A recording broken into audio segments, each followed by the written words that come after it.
আমরা মুভির শুরুতে দেখতে পারি ইউলি তার ফ্যামিলির সাথে খাবার খাচ্ছে। ইউলি, তার মা এবং তার বাবা। তখনই দেখতে পাই ইউলির মা হঠাৎ করে অসুস্থ হয়ে যাচ্ছে, যেন কোনো খারাপ আত্মা তাকে পজেস্ট করছে। ইউলির মায়ের শরীর কেমন বাঁকা হয়ে যাচ্ছিল এবং তার শরীর থেকে বিভিন্ন রকম কাঁটা বের হচ্ছিল এবং চোখ থেকেও কাঁটা বের হচ্ছিল, রক্ত পড়ছিল।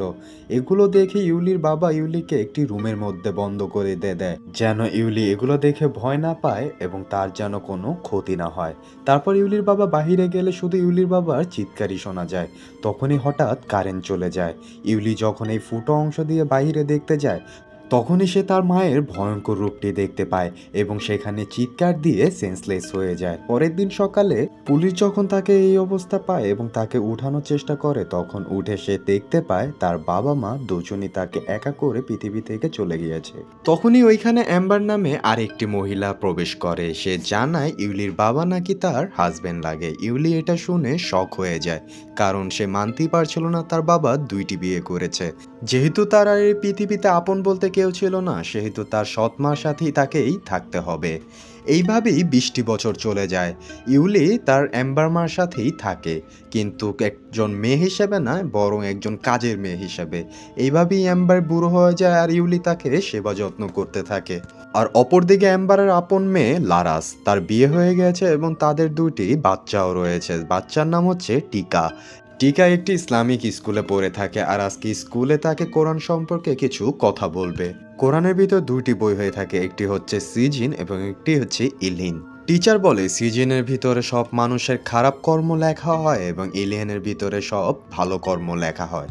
তখনই সিন কাট হয় আর আমরা দেখতে পারি লারার ছোট ছেলে ওজা বোর্ড দিয়ে খেলা করছিল। ওজা বোর্ড হচ্ছে এমন একটি বোর্ড যেখানে আপনি সহজেই কোনো আত্মার সাথে কথা বলতে পারবেন। তখনই দরজাটা খুলে যায় আর লারার ছোট ছেলে মনে করে কোনো আত্মা তার ঘরে প্রবেশ করছে। ঠিক তখনই ওইখানে দেখা যায় ইউলি ঘরের মধ্যে প্রবেশ করছে, সাথে টিকাও রয়েছে। যখন টিকা দেখে তার ছোট ভাই ওজাবোর্ড নিয়ে খেলা করছে, তখন টিকা বলে তুমি এইসব নিয়ে খেলা করো না, এগুলো ভালো না। কিন্তু তখন তার ছোট ভাই বলে এগুলো নিয়ে খেলা করতে আমার খুব ভালো লাগে। লারার ছোট ছেলে যখন বলে তোমাদের কি মৃত মানুষের সাথে কথা বলতে ইচ্ছা করে না, তখন ইউলি বলে আমার মা বাবা যখন মারা গিয়েছিল তখন আমারও করতে ইচ্ছে করেছিল। এই কথা শুনে বৃদ্ধ অ্যাম্বার ক্ষিপ্ত হয়ে যায় এবং ইউলিকে ধরে নিয়ে এসে বলে তোমার মা বাবার সাথে যা হয়েছিল তা একদম ঠিক হয়েছিল, তারা তাদের পাপের শাস্তি পেয়ে গেছে। এই কথা বলার পরই অ্যাম্বারের মুখ দিয়ে রক্ত পড়তে শুরু করে এবং সেই রক্ত ইউলির মুখে মারে এবং সে ওইখানেই মারা যায়। অ্যাম্বার সবাই অ্যাম্বারের ফিনরালে অ্যাটেন্ড করেছে। লারা তার মাকে শেষ বিদায় জানাচ্ছে, কিন্তু ইউলি চিন্তা করলো সেও জানাবে। কিন্তু যখনই সে ইউলি শেষ বিদায় জানাতে গেল, তখনই ইউলির মনে পড়ল অ্যাম্বার তাকে কিভাবে নির্যাতন করত, অত্যাচার করত। তখনই ইউলি হঠাৎ করে দেখতে পায় অ্যাম্বার চোখ খুলে ফেলেছে এবং অ্যাম্বার তাকে বলছে তুই মরে যা। ইউলি এগুলো দেখে খুব ভয় পেয়ে চিৎকার করে বসে। ঘরের সবাই অবাক। তখনই লারা তাকে থাপ্পড় মেরে বসলো। সে চাচ্ছিল না কোনো তামাশা হোক তার মায়ের ফিনারালে। এভাবে দিন যাচ্ছে, রাত যাচ্ছে, সবকিছু নর্মাল হয়ে গেছে। ইউলি লারার সুপার শপে কাজ করে থাকে। হঠাৎ একদিন ইউলি যখন লারাকে টাকা দিতে যায়, তখন লারা বলে তুই চুরি করেছিস, তুই চোর। এই বলে তাকে একটি থাপ্পড় মারে এবং তাকে বলে তুই ক্যারেক্টারলেস। এইসব কথা শুনে ইউলির আর ভালো লাগছিল না, তো সে খুব দুঃখ পেয়েছিল। তখনই সে তার কোওয়ার্কারকে বলে তুমি কি কিছু একটা করতে পারবে আমার জন্য।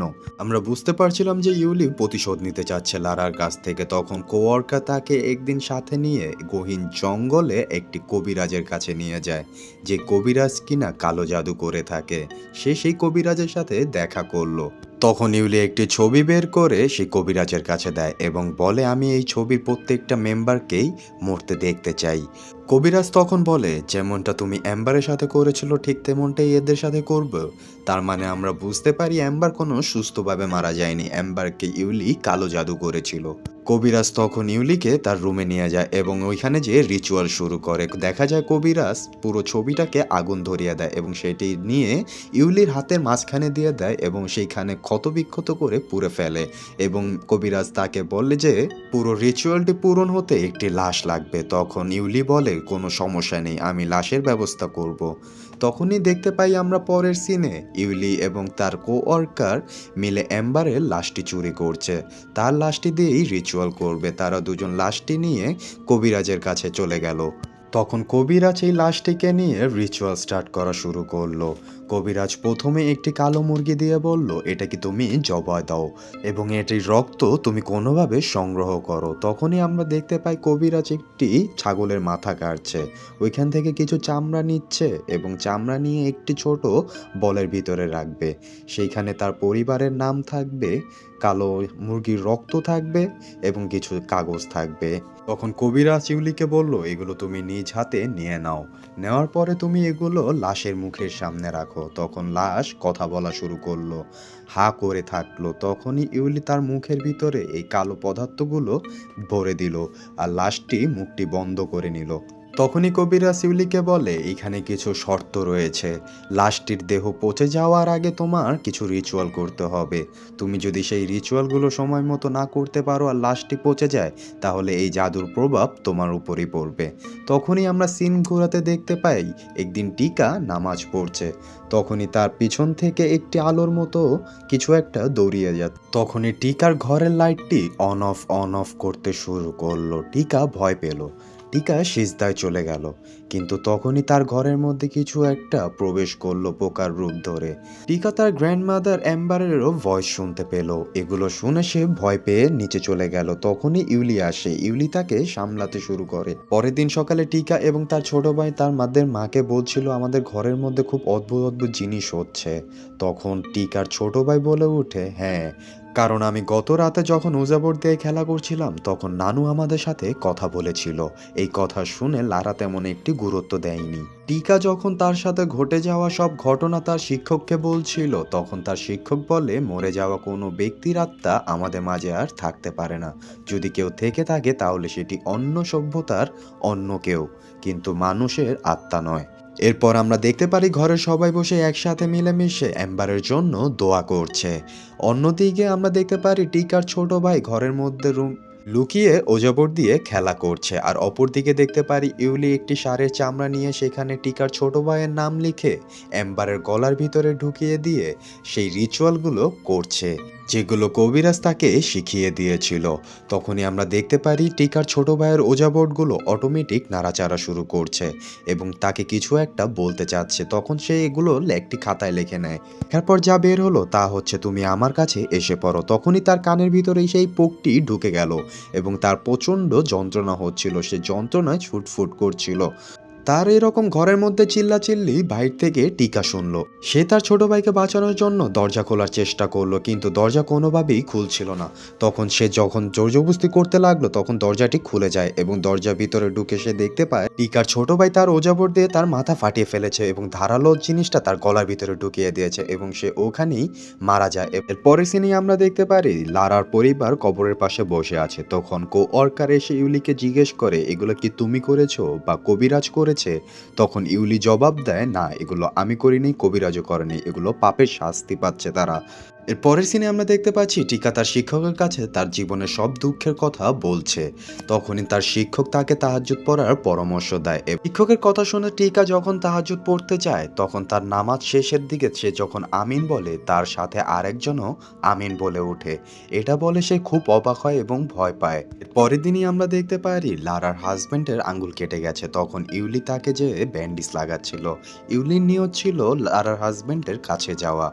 এইসব দেখে লারার হাজবেন্ডেরও আকর্ষণ হচ্ছিল ইউলির উপর।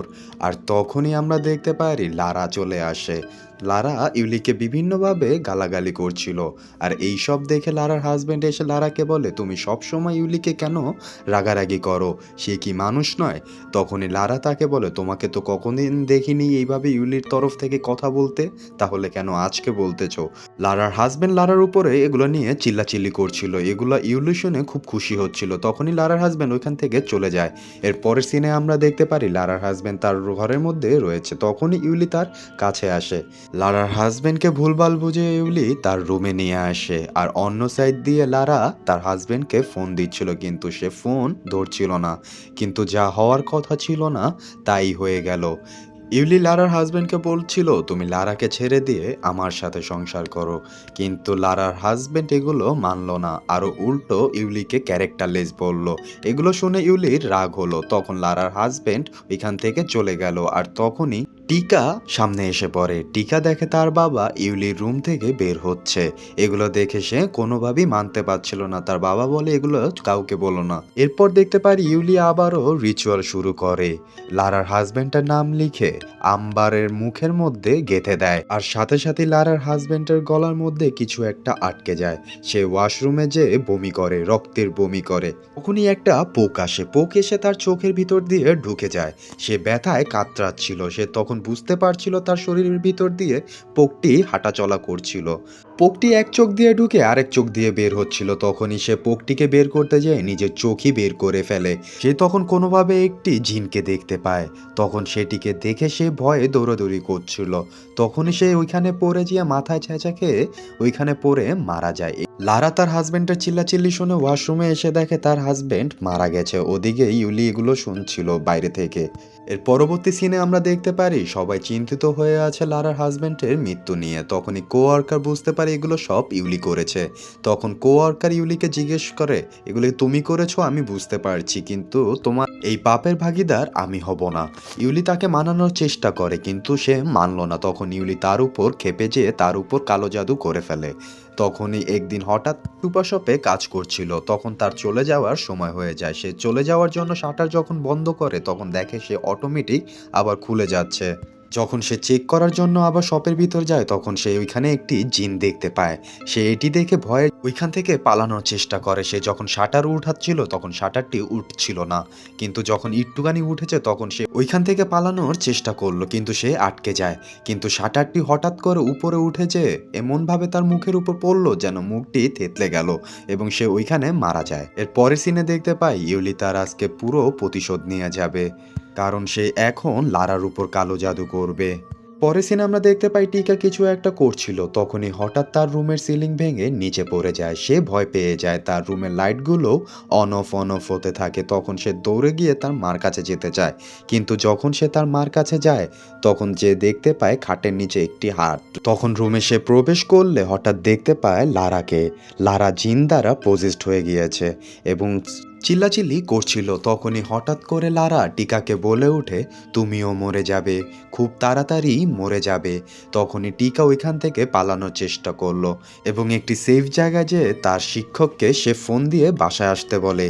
তার শিক্ষক যখন বাসার মধ্যে আসে আর এসে দেখে এই সব অবস্থা, তখন সবাইকে বলে লারাকে একটি ভালো জায়গায় নিয়ে যেতে।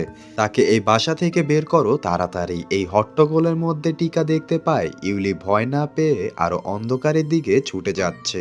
তখন টিকা ইউলির পিছু নিতে নিতে তার রুমের ভিতর চলে যায় এবং সে যে দেখতে পারে ইউলি তার পরিবারকে মেরেছে কালো জাদু করে, তাও আবার তার নানুর লাশ দিয়ে। ইউলি টিকাকে দেখে ফেলে এবং তার কাছে আসে এবং সে স্বীকার করে, হ্যাঁ, সেই সব কিছু করেছে। যখন টিকা বলে কেন, তখন ইউলি বলে সবকিছু তোমার গ্র্যান্ডমাদারের জন্য, কারণ তোমার গ্র্যান্ডমাদার আমার মা এবং বাবার উপর কালো জাদু করেছিল। আমি আমার মা বাবাকে চোখের সামনে মরে যেতে দেখেছি কষ্ট পেয়ে, আর তোমার নানু আমাকে এইখানে নিয়ে এসে বছরের পর বছর টর্চার করে যায়। আসলে তো খারাপটা আমার সাথেই হয়েছিল, তাই তারা তাদের পাপের শাস্তি পেয়েছে। পরবর্তী সিনে আমরা দেখতে পারি শিক্ষক এক্সোসিজম শুরু করছে লারার সাথে, আর অপর দিকে দেখতে পাচ্ছি ইউলি কালো জাদু করার চেষ্টা করছে, কিন্তু সে যতবারই নাম লেখে লাশের ভিতর ঢুকানোর চেষ্টা করছিল এবং সেলাই করার চেষ্টা করছিল, কিন্তু সে সেলাই করতে পারছিল না, বরং সে আরো নিজেই নিজের ক্ষতি করে ফেলছিল। কারণ ছিল শিক্ষকের এক্সোসিজম। শিক্ষক লারাকে সুস্থ করার অনেক চেষ্টা করছিল, আর অপরদিকে আমরা দেখতে পাচ্ছি ইউলি আস্তে আস্তে পজেসড হয়ে যাচ্ছে, কারণ লাশটি পচে গিয়েছে। আর উপর দিয়ে হুজুরও এক্সোসিজম করছে।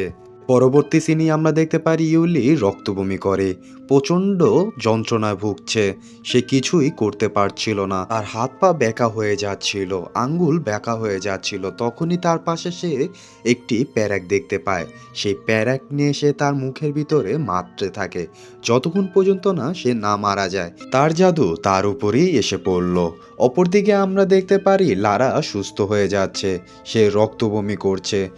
তার বমির সাথে পড়ছে বিভিন্ন পোকামাকড়। এইভাবে সে চিৎকার দিয়ে শেষ বমিটা করেই পড়ে গেল টিকার কোলের উপর এবং টিকাকে বলতে লাগলো, আমাকে মাফ করে দাও, কারণ এই পরিস্থিতির জন্য আমিও দায়ী। আমার মা যখন ইউলির মা বাবার উপর কালো জাদু করছিল তখন আমিও সেইখানে ছিলাম।